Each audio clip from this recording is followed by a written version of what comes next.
Yes. So we are here in St. Louis with Jennifer. You were Hello. saying you hate your name because it sounds white. It does. I haven't known too many Jennifers. Jennifer Like Hudson's it's just, black? yeah. I mean, lately though, Oh, like historically, all the I thought gens you meant are. lately she's black. No, no, no. Like I don't know. Historically, all the gens I've known have been pretty pale. But hey, it is what it is. Would you So change it? no, No. no, because my parents gave it to me. It's like it's kind of like one of those love hate things. Like it's me. Yeah. So. I thought it was, I kind of wanted to like just go ahead and start there when you said that because like I've done some talking about like names on the Mhm. channel, Right. and I know that names are kind of like a big thing like in our community Yes. because you have some people that feel like a name like Jennifer Mhm. is like a great name because it's like a so-called white name or Right, like right. a, it's not a black name, like it's not, Right. I don't know, Tanisha. I don't know. Yeah. That just came to mind. Like it's a no shade to Tanisha. I Right. love you, Tanisha. So, but it's some people that would be like, oh, that's better because it's like a white name or it's like a Mhm. racially I can get a ambiguous job with name. Yeah, like you could get a it. job with it. And Right. I was listening to the radio one time, and who were they talking about? They were talking about some celebrity that had named their child something. I can't remember. I can't remember. And they were like, oh, it might be. I don't know if you know the rapper Lil Baby, I heard of but them. he just had a baby with Mhm. his girlfriend, and I think the baby's name is like Loyal or Loyalty or something like that. Okay. And they were talking about it, and they were like, you giving your kids these names, and then when these like checks dry up, your child gonna be named Loyalty Jones, and they're gonna have to like go get a job, and they're Right. gonna look at the application and be like, Loyalty Jones, going in the garbage. So, but I was listening to it. It kind of made me mad because I was kind of like, but that's not fine. It's Like, not. It's we shouldn't like want to like go along with what like the dominant society. right. I agree, and it's like this is a term I got from you, but respectability politics. Yeah. It's just like just because I don't know you if you don't have a white sounding name or a whatever kind of name you want to call Respectable it. Yeah, name. respectable name. It's just like you automatically and like you're throwing out a whole sect of the population. Mhm. Like the talent pool that like you don't know what people can offer. So I'm like, name your kids whatever you want. Uh-huh. I feel Because like at the the same same. day, my name is Jennifer. I've got turned down for plenty of jobs. I've got, Mhm. you know what I'm saying, for just At the end of the to day, you are still black when you walk in and do the interview. exactly like they're gonna find out at some point. Yeah. Like, It's so not gonna be like, gotcha. right, right. Like I don't like that. Oh, I'm gonna name my kid. I'm gonna give my kid this whole legacy they gotta live with their whole life, Mhm. just so. I get it. It's like you want the best for your kids. You want them to be able to move in society and stuff like that easily or whatever. But I don't know. I feel like people should be themselves. Mhm. So. Yeah, and I also feel like it's a stigma that only sort of exists for certain names because Mhm. if it's like a Eastern European Right. ethnic name, Exactly. Krishnikishnicki, like Exactly. it's now there is some stigma for like Jewish names Right. Right. and maybe like Middle Eastern names Mhm. like nowadays. But if it's like a Polish name or a Exactly. A long Tchaikovsky name or this a Russian, long. yeah, Yeah. there's less of a like there's not Exactly. it's not the same as if you're like again if you have a name like Loyal Jones, like it's not the Exactly. same. It's Exactly. definitely sort of a double standard that and this is why I hate when people say that because I feel like it's not just about like the name. Mhm. It's about like what is the reasoning behind why the name Right. is like quote unquote Exactly. unacceptable, right? Mhm. It's not just like oh it's like a ghetto name or whatever. Right. It's because it's like oh the name is like tied to Mhm. blackness. Exactly. And then especially certain names are even like further tied to like black Americanness, like Definitely. specifically. And so and again, when you even if you have like a good name, whatever, when you walk in you are still gonna be black and you are still Exactly. gonna have to like navigate the workforce since we're talking about like Right. workspaces in a certain type of way.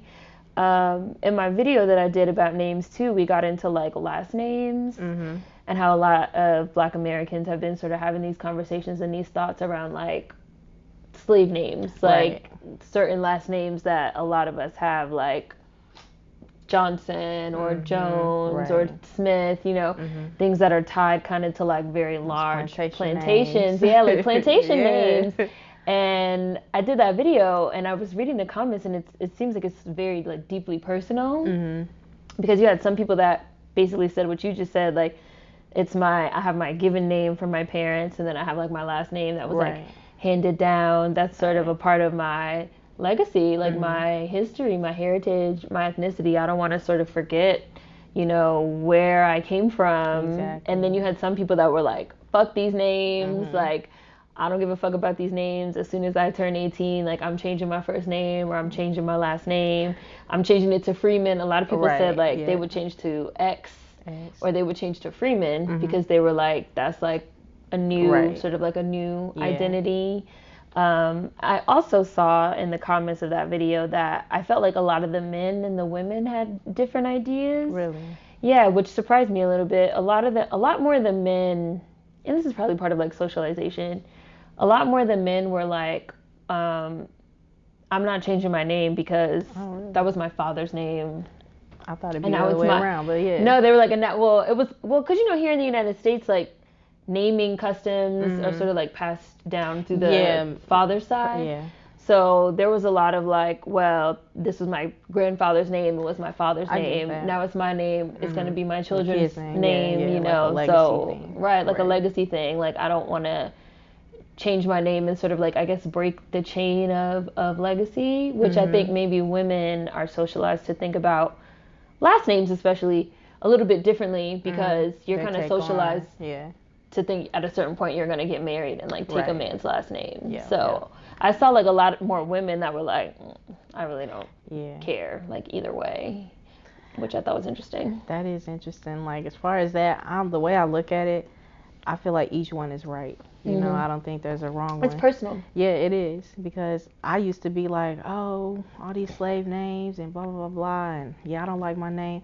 But I turned around and I'm kind of like, it's my story. It tells my story. Like you see a black person named Jennifer Taylor, like you know what I'm saying? Like that means they most likely, because you know everybody got their theories on how we got here, but most likely you came over from Africa and you done mixed with some white people while you was here, you done mixed with some natives while you was here, and especially like how we look and the phenotypes and everything, like our whole presence like tells our story. Right. So I don't know, it's just interesting. I'm just embracing, like whatever happens to me, I'm just embracing it. You know what I'm saying? So Yes. it's like I'm here, I got the name. Yeah. That's me. Like that's And what you made happened. it. Yeah, I made it. I'm feel. still here. Yeah, like you're still here. Yeah, like yeah. you made it.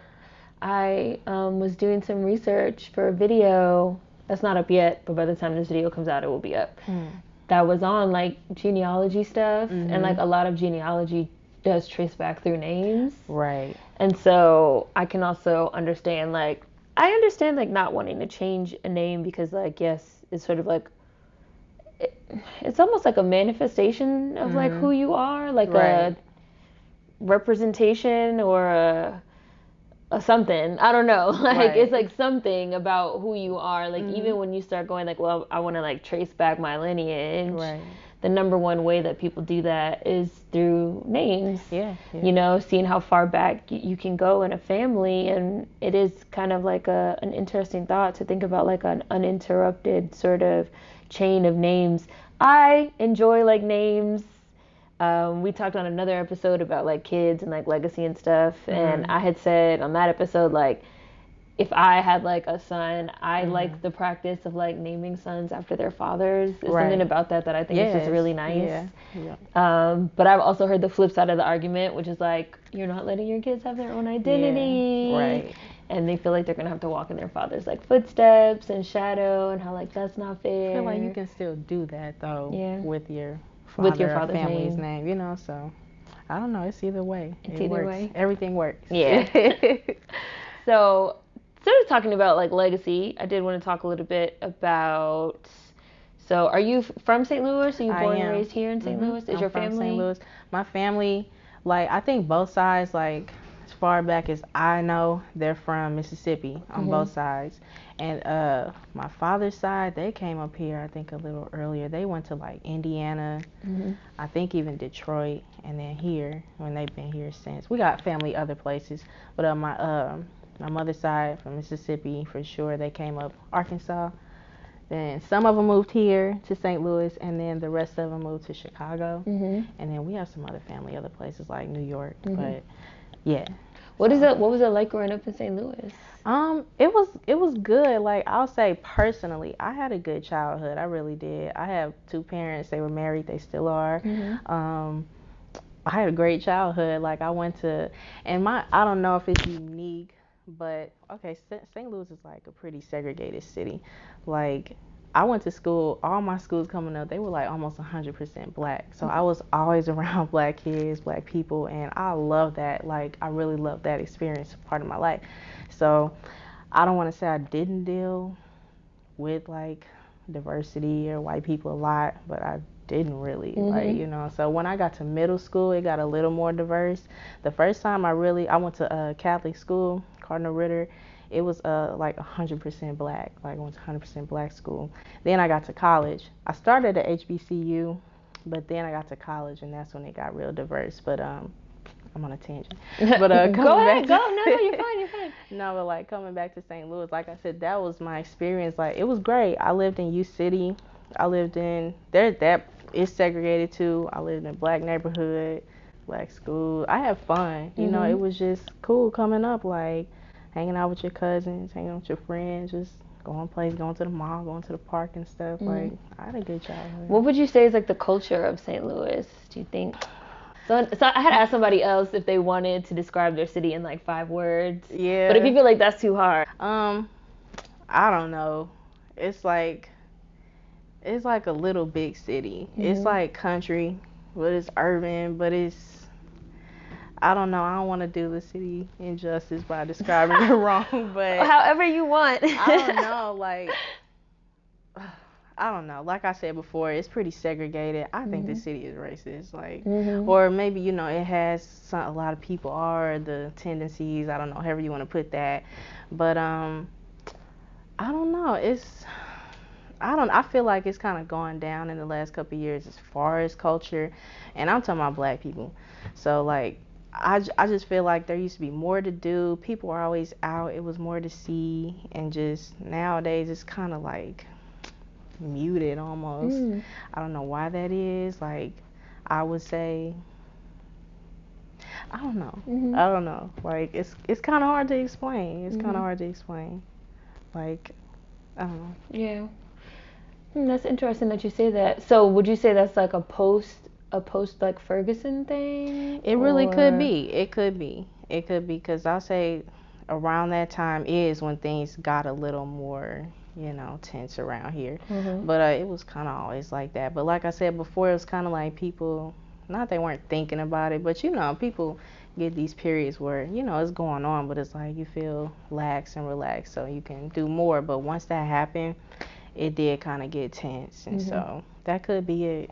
Yeah, I told you earlier that like this is my first time here since then. Right. But I was like here for the protests and stuff, and I didn't really see much of the city outside of that. So and that was like 5 years ago. Right. So I'm glad That's crazy. Yeah, that it's already been 5 years, Yeah. right? I don't know where that time went. It goes. Because I started YouTube that year, so it's 5 years that I've been on YouTube this year. So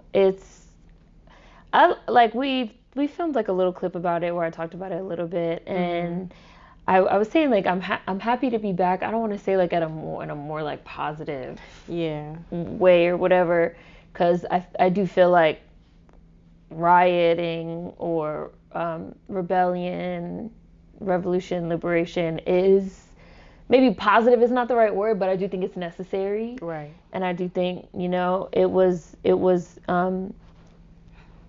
empowering, I guess, to like see the people coming out against the state and being like, no, what happened is not right. It was. And like what happened to us is not right. And I know you said like you wanted to go, but you couldn't go. Yeah. Like when it was happening, I had recently had my baby, so I was like, I can't be out there like that because I had her all the time and stuff. So it looked kind of dangerous to have a baby out there. But I wanted to be out there really bad. But just like you said, it was empowering to see that because like that's not something you see every day. Right. And just to know that stuff happens all the time, like all the the oppression and the unfair policing and all that stuff they were writing against or whatever, and the killings and stuff like that, like that happens, and just like to finally see people like, okay, this is enough. Yeah. Like it is empowering. It's kind of like a like you get to exhale or whatever, but it's like it's almost like a validation in a weird way. It's like, okay, like I'm not right. It's not just I'm not me. tripping, right? Like it's not know, just me so, that finds this shit to be like fucking some fucked up ass shit. Yeah, it's and like other people. It's fun. Like ain't nothing changed. Like you know what I'm saying? Like I don't know. I feel like maybe the outcry has died down a little because people actually used to be out. But again, I don't get out like that, so I can't really speak for everybody. But I feel like now everybody's like an internet activist now. Yeah. Like you see a meme about it, oh that's fucked up, and then you move on. Like we cuss. Yes. Okay. You can say whatever the fuck you want. Whatever you want. It's fine. People always say that. They'd be like, I'm sorry. I'd be like, say whatever you want. You can say whatever you want. You can call out your boss. You can say whatever you want. Whatever you feel comfortable. Whatever you feel comfortable with. Yes. But yeah, I don't know. Like, it's just I see the changes and stuff, and just time just brings changes. But one thing that ain't changed is racism, white supremacy. I'll say that. No, it hasn't changed. What I find it interesting that you say you feel like St. Louis is like a racist city. I don't feel it is. It is, like, okay. No, it is like, and it's, God. First of all, it's really segregated. Second of all, there's like proven documents. Like I don't know if y'all heard about the projects and Pruitt-Igos. They like did military testing. That was at first it was mixed, but after a while it was pretty much all black people in there. They like sprayed some kind of weird chemical on that thing, on the whole thing, like as a test and stuff, and just all kind of crazy stuff. Like this place is crazy. But I mean that was a while ago, but still, it's just I don't know. I don't feel like nothing's changed. Like it's okay, but I wouldn't say it's any less racist than anywhere else, but it's still like that's America though. Yeah. Like that's just what it is. Yeah. Like, I was gonna say like it's interesting. I was gonna be like, so but you wouldn't leave St. Louis? I want to, but it's just like my family is here. Like I don't know. I kind of grapple with that because not that I feel like you can really go anywhere. Yeah, it's like it's all the same. Yeah. But I don't know. It's kind of like that legacy thing. Cause like when I think about it, like I said, my family came here. I think my mom's side came like the 40s, and my dad's side they've been living on the north side of St. Louis for almost 100 years. So I'm kind of like I kind of feel like I got a stake here. You know what I'm saying? Yeah. Like I don't know. So, but at the same time, I be thinking like, why am I trying to claim something? Move around. Find some other stuff, but. I don't know. I sort of grapple with that too. Like, my family has been in DC since like the 20s. So my family's been in DC almost 100 years. Right. Also, it'll be 100 years in like a few years.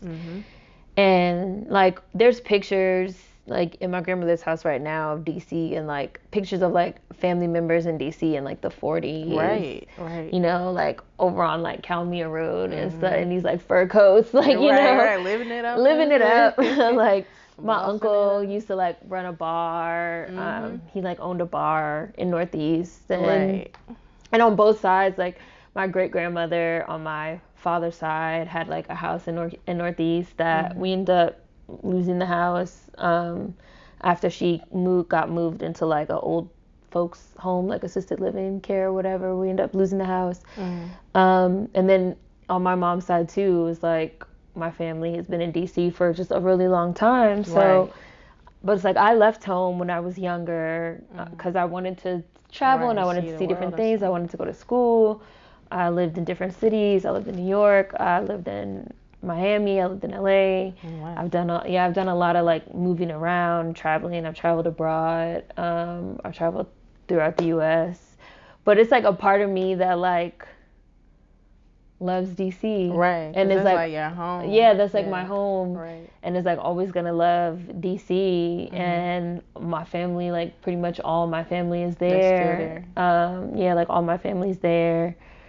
My childhood friends are there. And DC is also kind of similar in that it's like a little big town. Like DC is very small. Yeah. Like DC is a small town. It's small like geographically in size, and it's also like a short town because they have like laws against skyscrapers. Oh wow. You're supposed to be like the law states, even though at this point in time you can't really see it from the way the development has been, but the law states that like you're supposed to be able from anywhere in the city to see, so the buildings can't be taller than the monument. And DC has all these weird like all those weird circles and stuff is because they have all these circles and all this like confusing setup is because once they made DC the nation's capital, they wanted to like deliberately make the city confusing to like confuse like for terrorist plots and things of that nature. But the center of the city is supposed to be like the mall. So like the monument, the Capitol building, the White House, you're supposed to be able to like see those things from anywhere. Which is why when you're in Northeast, you can pretty much see the Capitol building from anywhere in Northeast. You can like see it. It's like right, you'd be driving down the street, it'd be like right there. So DC is just like designed funny, but it's a very small town, but there's like a lot of people that live there, especially now. A lot of culture, a lot of gentrification. I was just talking with my grandma when we were in Chicago, because she lives in Chicago now. She's been there a really long time.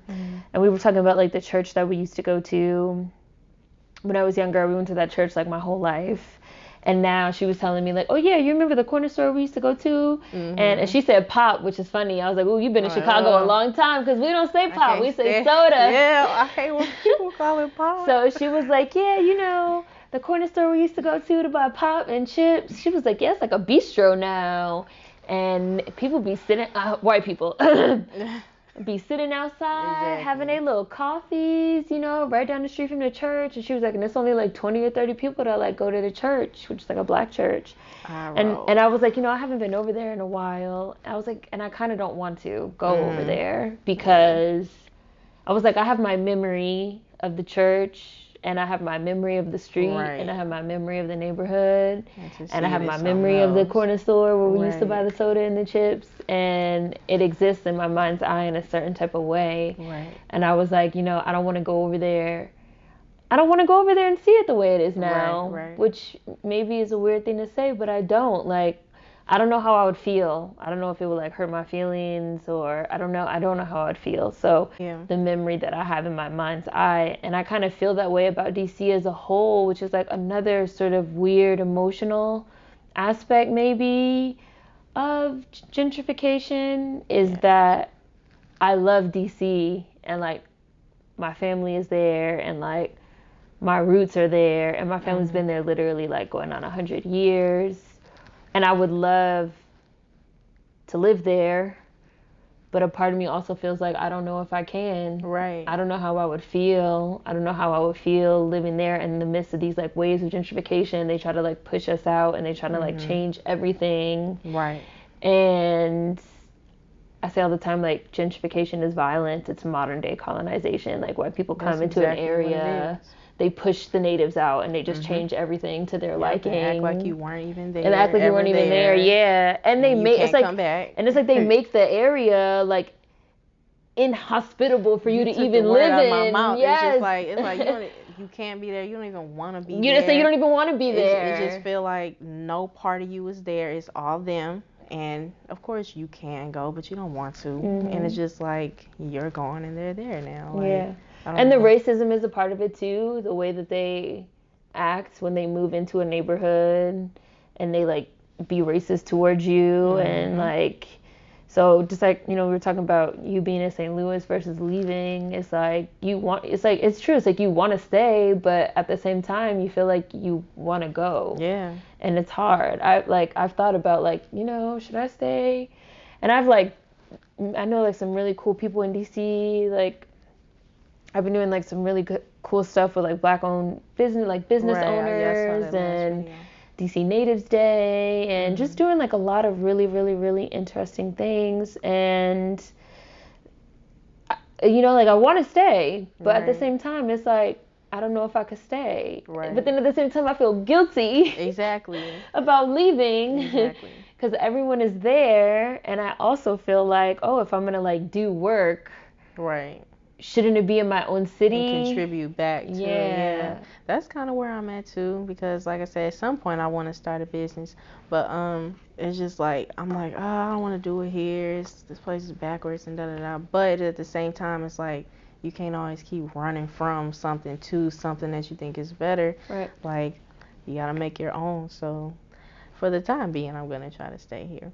But yeah, man, that stuff is crazy. It's like, where do you fit in at? Yeah. So I don't have kids, but how is it like raising your daughter here? I mean, it's pretty normal. Yeah. It's not bad or anything. Could be better, cause like she still goes to school in the St. Louis public school system, which I wanted to take her out or maybe send her somewhere better. But it was that same kind of idea, cause like this lady I know, Gloria, she started a PTO there at Columbia. It's like they have gifted schools in the city, and they're all on the south side. I'll just leave it at that. And so we finally got one in the north. The whole school isn't gifted, but we got like a gifted program, and it's nothing like those gifted programs or schools. So we were trying to make a PTO to make it, more equal to the other programs in other parts of the city. So I mean, there's stuff like that where like the schools on the north side and wherever else, they're just old and they definitely need upgrading. And I mean, I don't know, maybe the money isn't there, but So the I black don't people know. on the north side and the white people on the south side? Pretty much. I mean, there's a couple black people south, but pretty much that's where white people live. And black people, they live north, probably west side, stuff like that. So yeah. But I don't know, just trying to make what we have better, because I am one of those people where it's like it's easy to just run and go to something that's already nice. But it's just like you already have something, quote unquote have it, because we don't own shit. But so it's like we have this, so let's try to make what we have just as good, better, whatever, so that we want to be where we already live, instead of always trying to go and get some white people shit. So Right. And I kind of feel like, well, before I say that, can you elaborate on what a PTO is, just for anybody that doesn't know? It's okay. Parent teacher organization. Okay. Yeah, sorry. No, it's fine.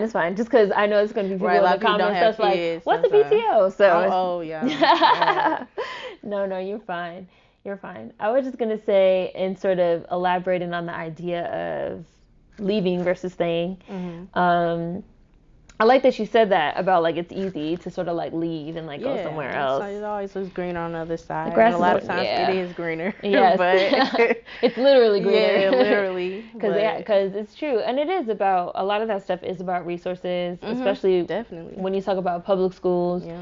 Because public schools are funded a lot of the times by a budget that comes from a tax, a city tax, a city budget, a base. Yeah. So when you have, white parents that make more money, primarily because of systemic racism, that just is what it is, in one way or another, be it the resources they have access to, the jobs that they have access to, the education that they had access to, all things because of racism and white privilege.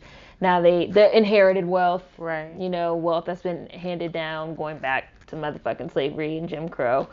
They have more monetary resources, and so they have a sort of a larger tax bracket, a larger pool, to work with. And so then it's like their schools just get more, and we have less. So and our schools people get would less. love to say like, oh, it's a class thing. They have money, and this side doesn't. This side has money, but how come all the people over here look a certain way? They have the money, and the people over here don't. Like it's a coincidence. People really just tell themselves like they do. Y'all niggas just broke, like just because it has absolutely nothing to do with race. And like I really be trying to like quote unquote elevate myself and be like, oh, stop making everything about race, because I do. Like, everything is about race. But it is. Everything is about race. Though. You just shouldn't tell yourself that. I really do, because people are like, oh, you're limiting yourself, blame it on the white man, whatever. But I'm like, it is about race though. Literally everything. Like, and we didn't make it that way. They did. Like this country. I'm not just saying, oh, white people. I'm saying this country was founded on like anti-black racism. Like that's what it is. And like people can keep trying to hide it and say we done moved on. We have not. Like we have not. We have not. So I'ma say it. I don't understand why there's like a weird binary there to me. And the binary says like, if you think that everything is about race, that means that you're limiting yourself or something. Like, oh, that means that you're not gonna work, or you not gonna do Right. anything. You just gonna like I'm just blame gonna the white blame it, but man. no, It's like, no, I can. that's an observation. Yeah, it's And exactly. like, It's not. It has nothing to do with exactly. action. It's It's not just an saying, observation. it is, It and it's is. a correct one. Like, and this ain't shitting on nobody because of their race. Like, I don't hate nobody, but like I said, it's an observation, and I live in truth. So that's what it is. That's what it That's is. just what the fuck Like, it is. yeah, I didn't make the shit up. I didn't make it like that. But I felt like once I kind of came to that conclusion, I felt like it allowed me to take more action. yeah, it does, because Like, it's literally like, once you know better, you do better. yeah. So It was like, well, know how to everything is move. racist. Right. I felt like I learned how to move exactly. differently once. Exactly. Because it's like when you have not come to the realization that everything is about race, Mhm. I feel like you're constantly hitting this wall because you're confused, you don't Right, understand. 'cause So you're you just don't like, know. Yeah. yeah, because you don't know. It's Right. like, why can't I get access why to this? didn't I get this job? Why didn't they? You're confused. Because, so yeah. It's like, because everything's about race. Like, everything's about race. Exactly. Even the most tiniest of things, be like, why did that person look at me funny? Because everything's about race. It is. And the funny thing to me, like, that doesn't necessarily have to be a bad thing. Like, I don't think it is. to me, I think that's almost natural. Like, like, stick with like. I feel like now when you turn it into a system, oppressive system, then yeah, it's a bad thing. Like racism, I guess the word is inherently bad. I don't know. But like, people, I feel like that's what people naturally do. Like, Yeah. they stick with themselves, they stick with their group, and like, as long as everybody's equal, that's fine. And then everybody can come together Yes. after your group is established and Yes. stuff like that. Then everybody can come and mingle and stuff like that. But if everybody don't have everything they need, everybody is, and others are being, I don't know, manipulative, whatever you want to call it, that's when it's a problem. Like, I agree. I don't think We were in that's Detroit. necessarily bad. We were in Detroit and we went to the Motown Museum, and like something that like really struck me, I found to be interesting was, so Berry Gordy founded Motown in 1959. So he founded Motown prior to the Civil Rights Movement. So he founded Motown while segregation was basically still legal, right? But like something that really stood out to me was that, so he used money, he was like financed by his family, because his family owned like a series of businesses, like a grocery store and a construction company, all these things, because black people needed these things because it was segregation. So it was like, I can't get a white person, so like I had to do it myself. So his family like owned all these businesses, and they had a trust where every month every member of the family would put like a certain amount of money in. And then if somebody needed money, they would like go to the family and be like, I need money for X, Y, and Z. So he was like, I want to start my own record company and I need money. And they gave him the money. So he was like financed by his own family. Right. And then he started the label, and he had like talent so he specifically started the label for the black inner city youth of Detroit that he saw all around him that had talent, but they did not have a way to sort of like get out of poverty, because like everything was racist. Like the record labels were white and white owned and like racist as fuck, and like they were like signing people and then like calling it race records and like whitewashing and stealing songs and all kinds of stuff. So he started his own label as a way for like this like black Detroit youth to like become superstars or whatever. And so like his first two acts was like Smokey Robinson and Stevie Wonder, who was only like 11 years old, right? And like Barry was like writing the songs. He was like writing songs. They were writing songs. They were composing music. They were doing all this stuff. It was like white people gravitated towards them. It wasn't like on some, I'm gonna force you. Right. I'm gonna like make you see me as a human being. We're gonna have some forced integration. We're gonna like force you into the schools. We're gonna like force you to come to our record label. Like, he was like, somebody, a white person came to him and was like, I like what you're doing. Hey, what you got here? Yeah, like I like can I have some of your artists like come perform on my show, like, And it was just like very interesting to me because it was like they was doing their thing like totally independent of white people. They Exactly. wasn't thinking about white people. Exactly. They wasn't going around begging white people, let me have Diana Ross and the Supremes, let me have the Jackson 5 come on American Bandstand. Like American Bandstand came to them. That was And they their didn't care time. about Like, they didn't care about no segregation or no race. They was like, "Oh, I exactly. see y'all doing something over there." Right. And we can respect what you're doing. Exactly. That was how it was back then. Like, you couldn't just go to white people. You know what I'm saying? Like, that's they always I feel like came we over. lost that. I feel like we Yeah. lost that. And I feel like we got very caught up with integration was yeah. the Have you seen that wrong integration way. video? Probably. Yeah, like I felt like we just got caught up. Yeah, like, The whole phrase "separate but equal," niggas got really caught up in the Mhm. separate aspect. Right. And they just forgot the equal aspect. They was like, we don't want to be separate. Like, we don't want to be separate. We want to be with white people. Right. We want to be with white people. It wasn't necessarily like, but are we equal? Exactly. Or are we just no longer separate? And to me, I'm like, that was just crazy to me because I'm like, all of a sudden, you think they gonna just embrace us? Mhm. Like, that was like the worst Because thing somebody ever. said so. So they've been hating you, killing you, and spitting on you all these years, and then just like that, it's gonna be like, okay, let's be hand in hand. Like, no, like, No. I really wish It was a dream for real. Like, literally, Martin Luther King had a dream. Yeah, it was literally a dream. a dream. I But think he even he was an wised up idealist. after a while, so Yeah. supposedly. So No, I mean, he was becoming more radicalized, much more radicalized towards the end of his life.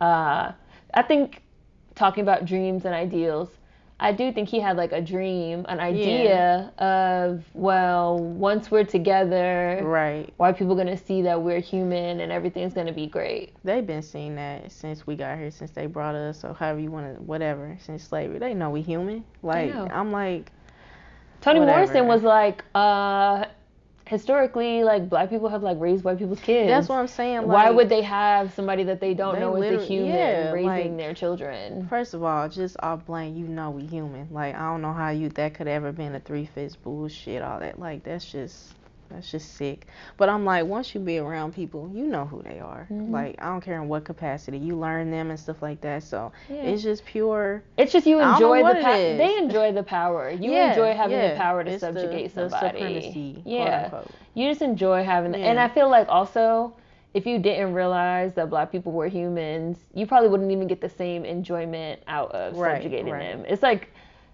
people that kick a puppy. Exactly. Like, they not gonna do nothing. Yeah, like you know what you're doing when you kick a puppy, and you know when you kick a puppy, it's not going to be the same reaction.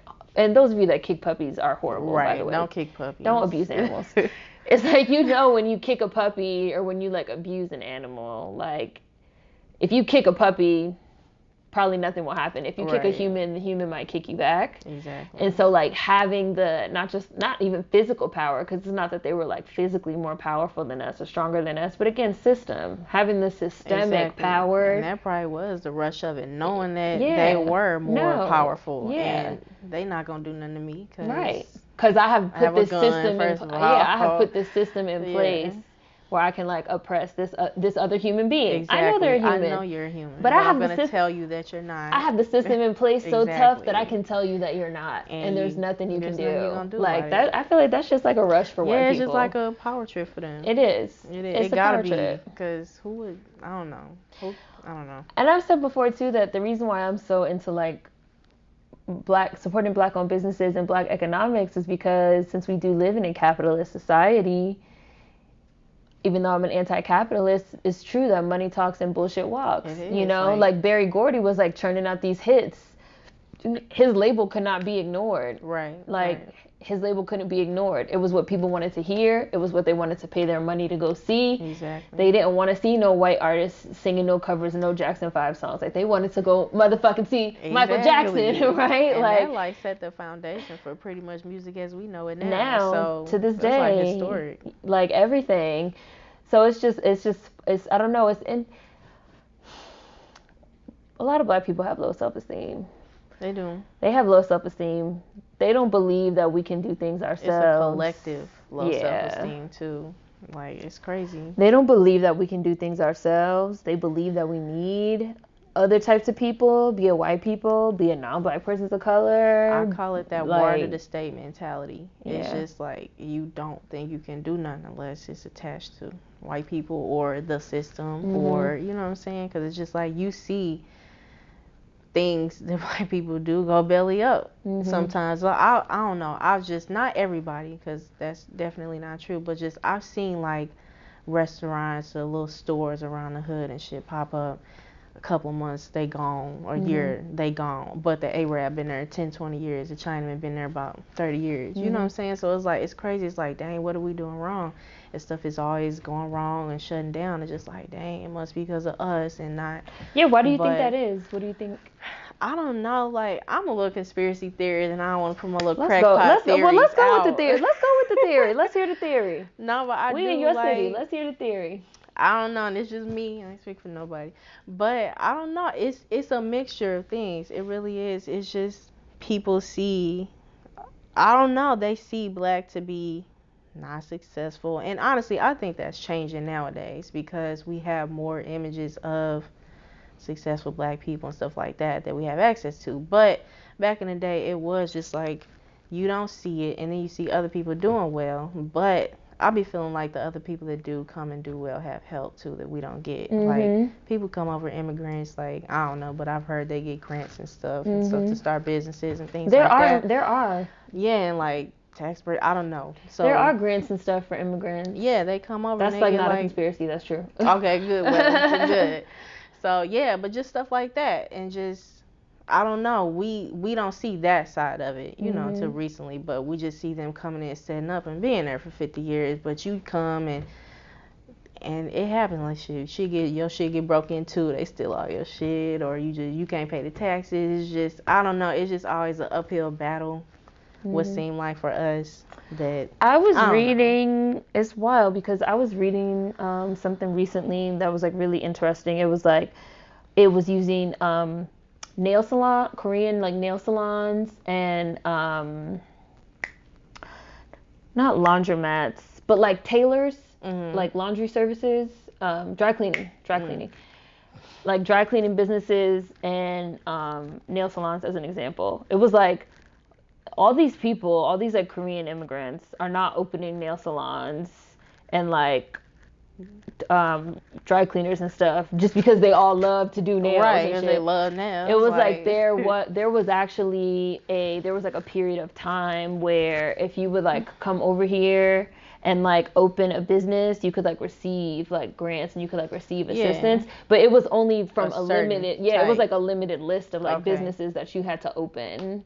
And so you had like a lot of like immigrants that were coming here and opening certain type of businesses so they could qualify. So I always wondered, I'm like, why do y'all come open the same shop? That's why. But that's why. And it's wild because like you don't hear about that. You don't hear about that type of stuff. But then people will turn around and look at Black Americans and be like, y'all not doing nothing. Exactly. And it's like, well, where's the motherfucking Black Americans? Right, where my nail shop grants, right? Like, where's the Black American grants? It's something. I was looking at. They getting shared by everybody else. Right. when I was looking at hotels. There's like a an option because I was like going through Travelocity. I mean, not Travelocity, TripAdvisor. And they have like different filters for stuff you can look for. So like, what's the cleanliness? What are the amenities? Is it for business? Is it pet friendly, kid friendly?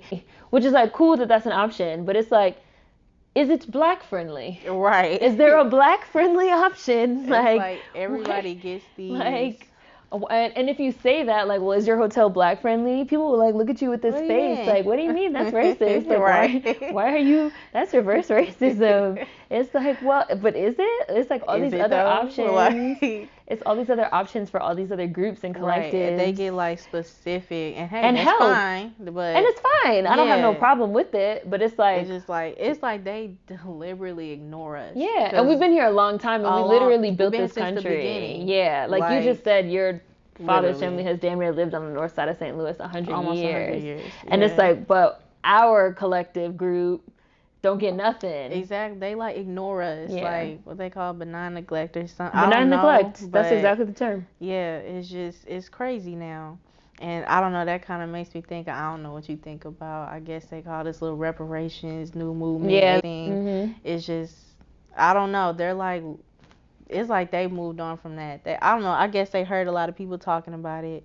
And so they thought they had to address it, but they're like, okay, we're not giving y'all nothing. So let's just ignore this. I feel like this, the way that I feel about the reparations conversation is that, to me, it absolutely makes, it's wild to me that it's even a debate. Like, it's not a debate. Like, we absolutely deserve reparations. And again, you can look at, there's government programs funding and help and assistance and planning and programs for immigrants of all races, for, you know, there's like all these things. We were just in the Chicago Cultural Center, and they had a whole like exhibit in there that was about like reparations for how do you call this, survivors of American imperialism, like Western imperialism, and like survivors of war, and like survivors of like America destabilizing countries, which I absolutely agree that like reparations should be paid for that. But when you say like reparations should also be paid to like Black Americans, now all of a sudden it's like all this conversation. It's like all this like it can't, it's a like it can't be done. It's a problem. Everybody want to know where their tax money is going now. Like, and I said, I was like, wow. While we were in the exhibit, I was like, wow, we can like. It was called like the exhibit was called something like End of War, Imagining Reparations, something like that. And crazy. I was like, wow, we can imagine reparations. You can imagine it for literally everybody. But like literally. And they were talking about like should like returning veterans receive, because you have like veterans that are like traumatized and like suffering from PTSD and had to get limbs amputated and all this stuff. So they were like, should the returning like war veterans, soldiers get reparations? Should the victims of like Western imperialism get reparations? You know, like we're imagining reparations for like American imperialism. And I just feel like, and I literally said out loud, I was like, wow, it's so easy to like imagine reparations for everybody except like your niggers at home. Exactly. You know? Like, and Black Americans have also been victimized by American imperialism. Yeah, like, and the funny thing is, first of all, it's not a handout or none. That's a debt. Like, it's a debt that's owed. People always look at it like some racist stuff, like, oh, white people owe Black. No, it's the government. The government is an entity that had literally like written in his books and his laws that like it was based on race. So like you're gonna be a slave. Then it was Jim Crow, convict leasing. It was just constant programming, constant like, and the on entity, up until today. And it's like y'all owe for that. Yes, like the entity was funded by American chattel slavery. Exactly. It's like, I'm just saying it's not lawmakers, only slavery. It's presidents, slavery. It was everything. Yeah. Like everything. And they don't want to pay for that. And I'm just like, people like, I don't know. I be on the internet too much, but I need to stop reading comments. It's not. I feel like it's, and I feel like again, like it's not even just that. Not only do people want to pay, not want to pay, because even like having the conversation of like people don't want to pay or like where's the money going to come from, that already rests on the assumption that like we're all in agreement that we should get it. And now we're talking about like the logistics. Yeah. It's like, but we can't even get to the agreement. Right. Like niggas want to have all these debates about do we even deserve it. That to me is like the most offensive. That's the most offensive. People have gotten much more for much less. Yes. Like, and I mean, that's not the shit on nobody, but to me, I'm kind of like this with it, because I don't want to be like negative and be like, we're not going to ever get it. But it's been 150 years. Like, they are not trying to hand that shit over, like, clearly. So it's just like, and I think that now the strategy is to just confuse, like, exactly. The strategy is to be like, well, how will we decide who gets it? That's like the new thing. Y'all done decided it for everybody else. Y'all figured it out for everybody else. They act like when they gave reparations for the Japanese internment camps. Native Americans. I heard they gave it to Holocaust survivors. Like, so, but now the thing is like, well, we have so many Black people in the United States that are not all descendants of American chattel slavery. But how will we know which Black people are supposed to get it? Which I find to be interesting too when we start talking about names and lineage and like tracing back, because people act like it's just like so difficult. They act like it's so hard, and it's to like, know. It's like, well, they're just trying to muddy the waters DC, and stuff. Like they're really St. Louis. Exactly. Like we've been here, nigga. Like it's not that hard. Like we've been here. You can look back. You can look on censuses. You can look. I went on Ancestry real quick. Type in for free. They gave me this one thing, but I looked at the census. We was on there in like 18 something. Like it's not hard. Yeah. It's not hard. It is a muddying of the waters, like you said. But it is. They're just. Because to me, they don't want to pay, so they send people out. They give them talking points to just try to make it seem like it's just so confusing, and we just don't know. They act like everything confusing. Like it's just chaos. It's not that confusing at all. I don't know. I don't know. I just feel like it's all a part of a. It's just I think it's all a part of a larger. I think it's very easy to sort of get caught up in like the political aspect of it, and I'm not super into politics, which everybody knows, because I feel like it's bullshit. Politics are bullshit. It's a fucking circus. It's entertainment. Paired with the news and media and politics, it's like a big stage play. It is. Like it is literally. And even like how you said, we've kind of like moved to a certain point where like people are. They're more so like entertainment. They're more so like internet, whatever, not less real life stuff. And I kind of feel like there's a lot of just like not. I think it's all part of the larger conversation is to me ultimately about ethnicity and culture. So it's not just politics or political or presidential candidates or this or that. It's like it's to me it's larger than that, because what we're really talking about is a collective ethnicity and culture, which is why I focus a lot on culture. Yeah, I've had people ask me like, why don't I really like do videos on politics or like talk more about politics? And I feel like politics is so right now. Like, what is like the larger implications of what this means in terms of like our culture and our ethnicity, our history, our heritage, our lineage, the films that are coming out, movies coming out that's supposed to be about us and about our history, or even fiction, fictitious stories that's supposed to be about us, but like we're not in it, we're not involved, we're not being cast, other types of black people being cast. It was interesting the way you said too about like it's easy to go somewhere that is nice, because that's like a number one thing that you always hear about that. It's like, well, you guys already have Hollywood like set up so good over here for black people, so we have to go there to get jobs. Like but it's barely, barely just got in. Barely. Barely. And like we worked hard for that, and I do want to see more black people taking ownership. Short-lived, because they are. And like I'm like with that, because like I said, I've been watching you for a while, so I know you've been talking about that. But just I don't know, like I'm not hating on nobody from no other country. I'm like, I'm glad to say, I just like seeing black people win. I just do. But I am like, it's like you got to bring it down to that black American thing. It's just like, well, when it look like it's overwhelmingly y'all, like I'm happy, but I'm starting to see a pattern here. You know what I'm saying? It's just like, just getting squeezed out in every... It's a cultural smudging. That's Azealia Banks' term. I love that term. She originally came up with it for Iggy Azalea, Australian Kangaroo, Outback Jane, Bigfoot Wallaby. We can go through all the old names. People that have been following me a long time know the names.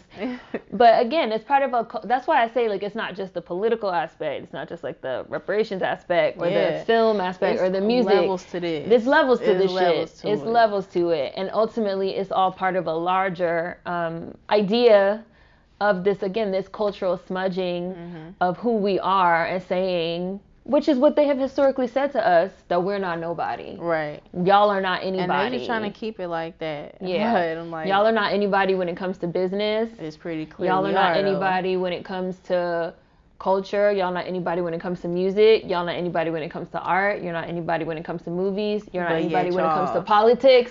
Y'all not anybody when it comes to reparations, finances. Y'all are not anybody. And it's like y'all take so much. Yes. Like y'all can't get enough of the nobodies. Like y'all can't get enough of the nobodies. Everybody got their hand in the pot, and supposedly our pot is empty. Our pot is empty because everybody keeps taking out of it. But we just the worst thing swinging. Yeah. And we just do away with them, but we want y'all shit. So it's crazy. That's like that old the fuck is the name of it? I can't think of it now, but there was like this old speculative fiction short story that this like black American man wrote that was about what if all the black people disappeared from the United States. Exactly. And it was like chaos. It was like Yeah. everything just like chaos broke out. Like people didn't know what to do with themselves. Right. And so again, it's just I feel like it's not, and no shade on anybody. I don't have no issues with anybody. Like everybody gonna focus on their own aspect of what they think is important, and really like as long as you're fighting for like the liberation of like black bodies, and as long as you're fighting for like black Americans, if you fight whatever aspect of it, since Right. it's so huge and multifaceted It and there's so many is. levels, like whatever your aspect of it you're fighting for, like I do support you.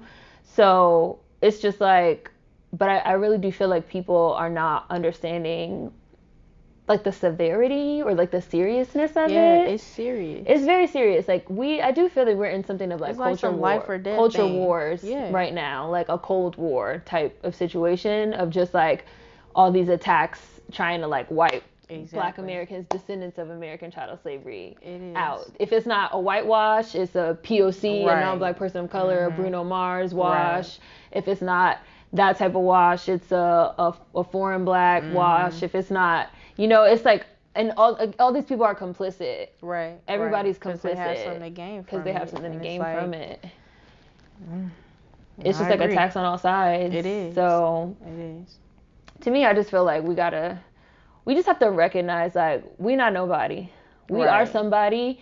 We are such somebodies that's Exactly. why people are so invested. And it's like we need to know that though. Like Yeah. Black Americans need to know that. Like everybody else can know it if they want, but we need to know that. Like we gotta know what we got. Like we got like gold, cultural gold. Like for real, we've been influencing the entire globe.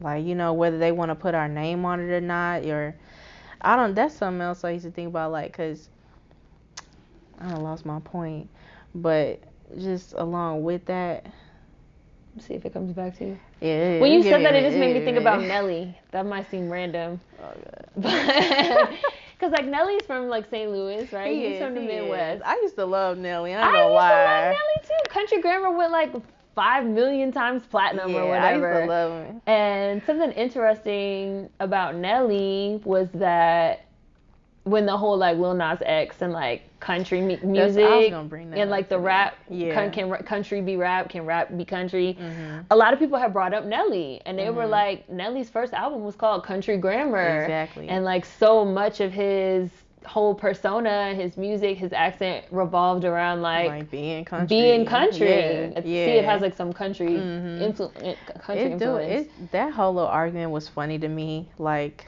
I don't really listen to too much country, but I did like that song that Lil Nas X came out with, and it was just funny. Like the uproar, people were mad, like, "Oh, that's not country," and it kind of felt like black people aren't, can't be country. Oh, and motherfucking niggas are definitely and I'm like, country. don't try to play that card. Don't, please don't, because I'm like, I done seen niggas riding horses around here. It's like my parents got a farm. We be outside doing country shit. Like, I don't know. It's just black people are country. So country would be a word to describe St. Louis.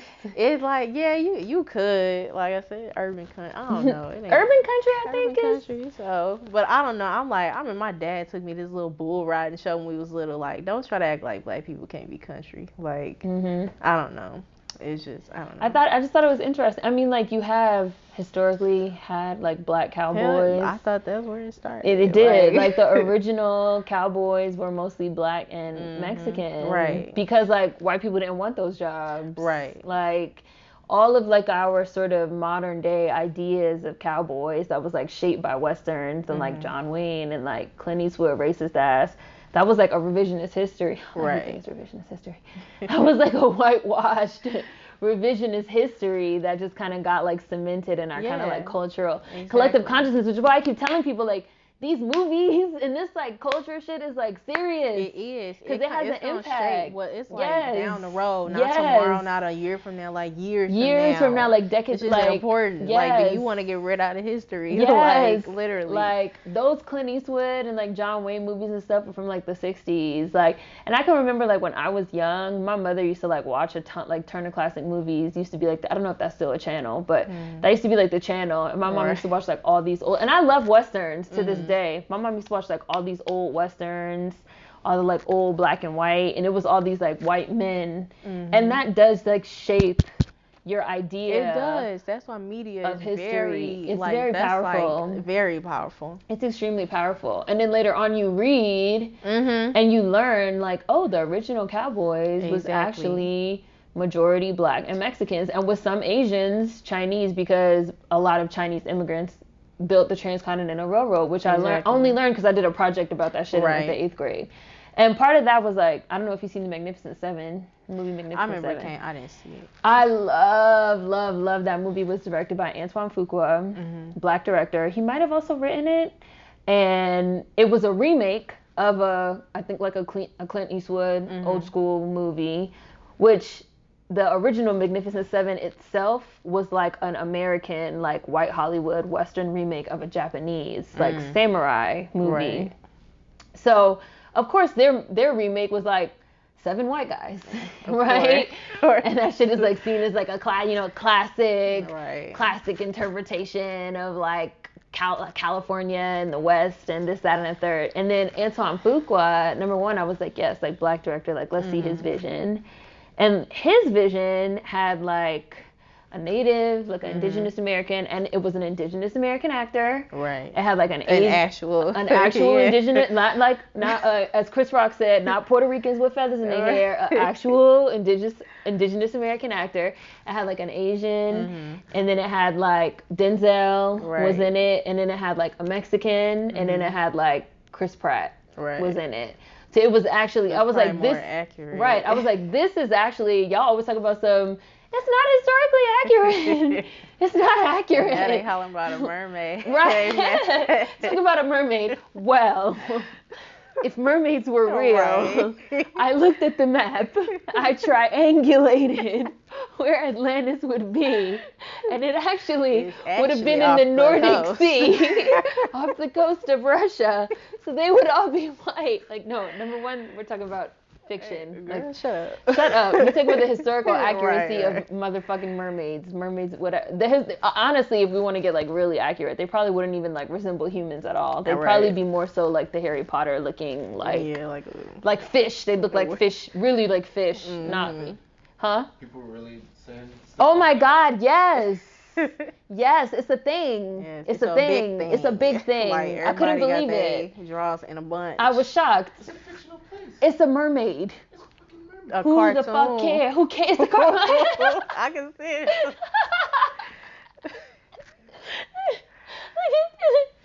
I don't understand. People are really fucking weird. People are weird. People are weird as fuck. But mind you, when we're talking about Harriet Tubman, who's like an actual real person, people will be like, why are y'all making such a big deal about who got cast? She was real. Like, who cares? Like, but she was actually real. She was like an important historical figure. I could see if it's somebody you made up. But y'all can be arguing all day and night over a cartoon mermaid. Like, it's very confusing to me. I don't know where niggas' heads be at all. I really don't.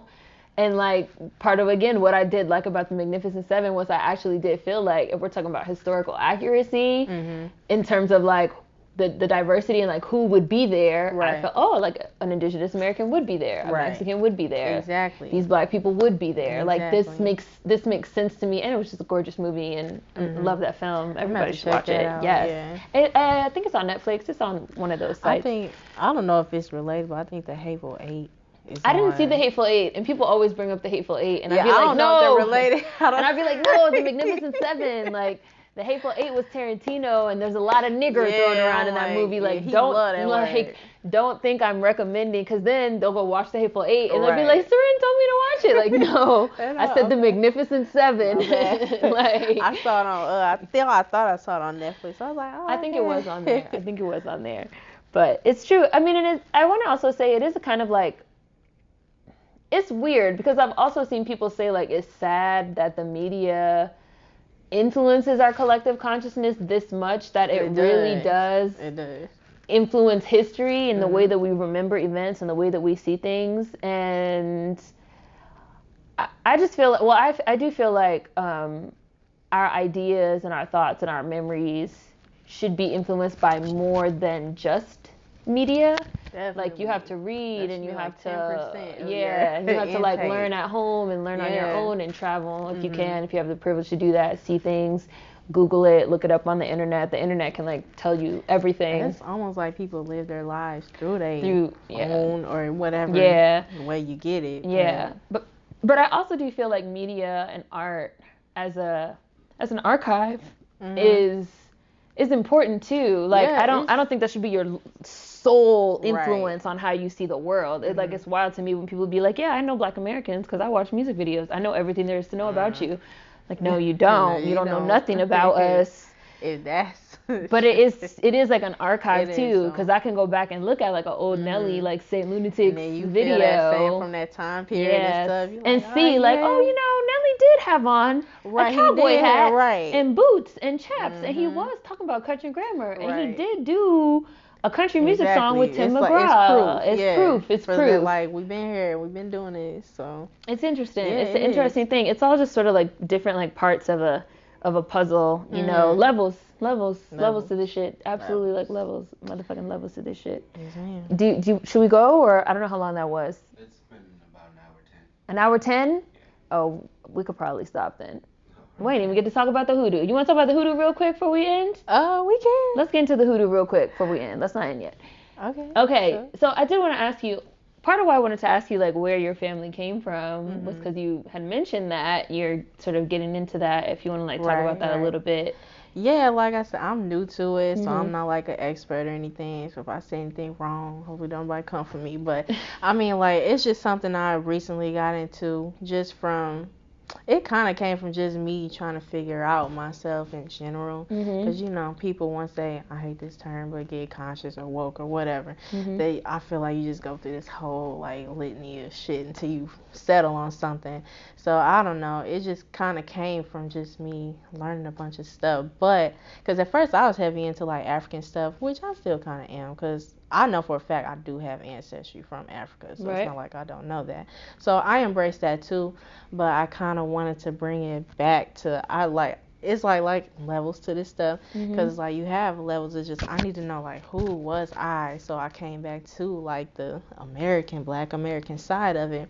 And Experience. So, yeah, you know, so instead of just being Africa, just like, okay, who was I after I got here? Right. So, you know, and just like family stuff and stuff like that. So I don't know, like the way Do I you got guys have it. like? Oh, go ahead. No, go ahead. I was gonna say, do you guys have like some superstitions or anything in your family? Are you guys superstitious? That's what I was gonna say. Like most of my family, I don't know what they'll even say about this, but if they even see it and watch, but most of them are Christians still. Okay. So you know, but I remember the way I got into it is just because I've always been like what's the alternative to this thing? Because like Christianity never really worked for me.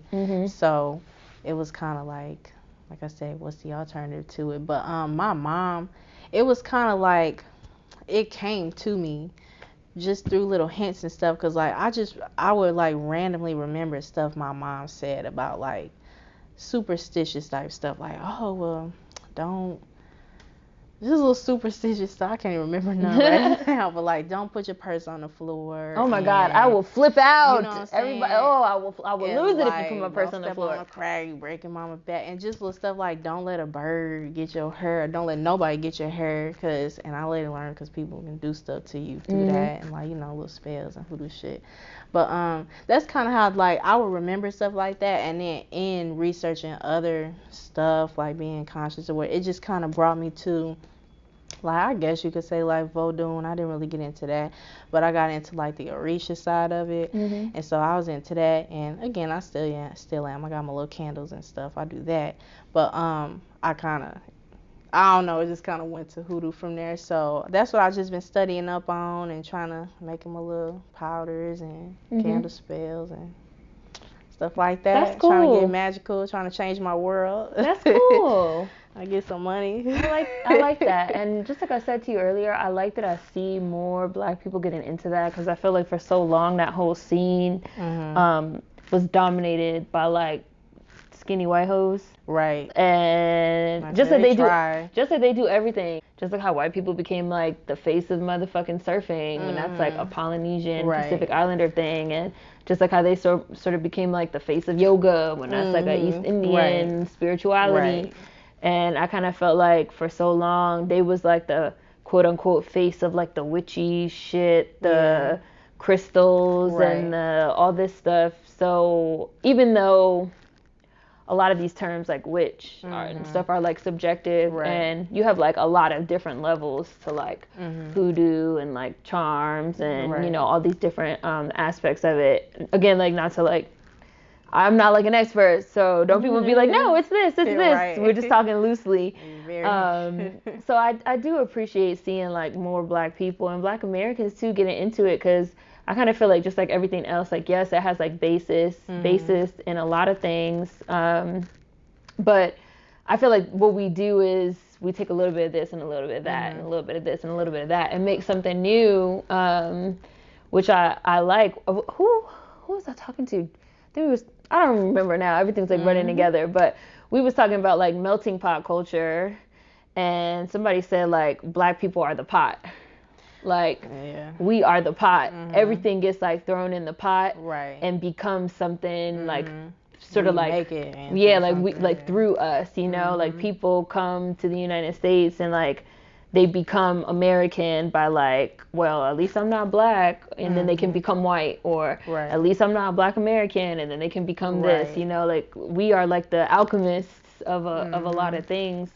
And I feel like we do that with everything. Like, so it's also funny to me when people be like, well, the base of it is from here, the base of it is from there, or people do this, and it's like, well, we make something totally new. Right. And I feel like I also see that a lot kind of with a lot of the spirituality conversations that I've been seeing of like Black Americans, like coming up with our own superstitions and coming up with a lot of our own sort of like spirituality and different types of like work. Because we had to, You have to, so yeah. I think it's cool to see more of us like getting into that as well. And so. I'll say, I think like, just for lack of a better term, like magic and spirituality and stuff like that, that comes from all over the world. Like everybody has that, even everybody. So it's just your different brand of it. You know what I'm saying? So I feel like white people, they had their own version of magic, but we have our own. Africans got their own, Asians, Indian, everybody got their own version of it. So a lot of it is mixing, like hoodoo.